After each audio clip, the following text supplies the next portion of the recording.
Hi folks, I'm Rohin from Tech and welcome to this video on how to make my small business cyber secure. In this part 3, we'll look at passwords as the next step of your cybersecurity strategy. Now if you'd like more information on password management, then drop a thumbs up in the comments below. Passwords, how many have you got? Like a million gazillion of them, each one more difficult to remember than the last? We all use them as a line of defense to protect our data and limit access to certain information. Passwords have become increasingly complex and even harder to remember. It doesn't have to be so difficult. Here are 3 easy things you can do to improve your password security. So firstly, you don't need to remember your passwords.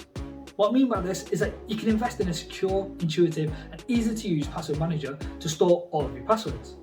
They can even help you to create unique, complex passwords for additional security. Let the password manager do the remembering for you. Secondly, even with a complex password, it is always a good idea to have a second line of defense. In this case, two-factor authentication. 2FA is a secondary independent check to prove you are authorized to access an account. Not all accounts offer 2FA, but wherever possible, be sure to enable it. Thirdly, if you do decide to create your own passwords rather than have a password manager create them, make sure they are not predictable.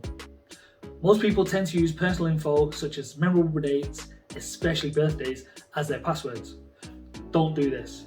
Instead, try using 3 random words with numbers and special characters. Thanks for watching this part 3 video on how to make my small business cyber secure. Please do like, share and tag someone in the comments who would find this video useful. Thank you for watching. I'll see you on the next one.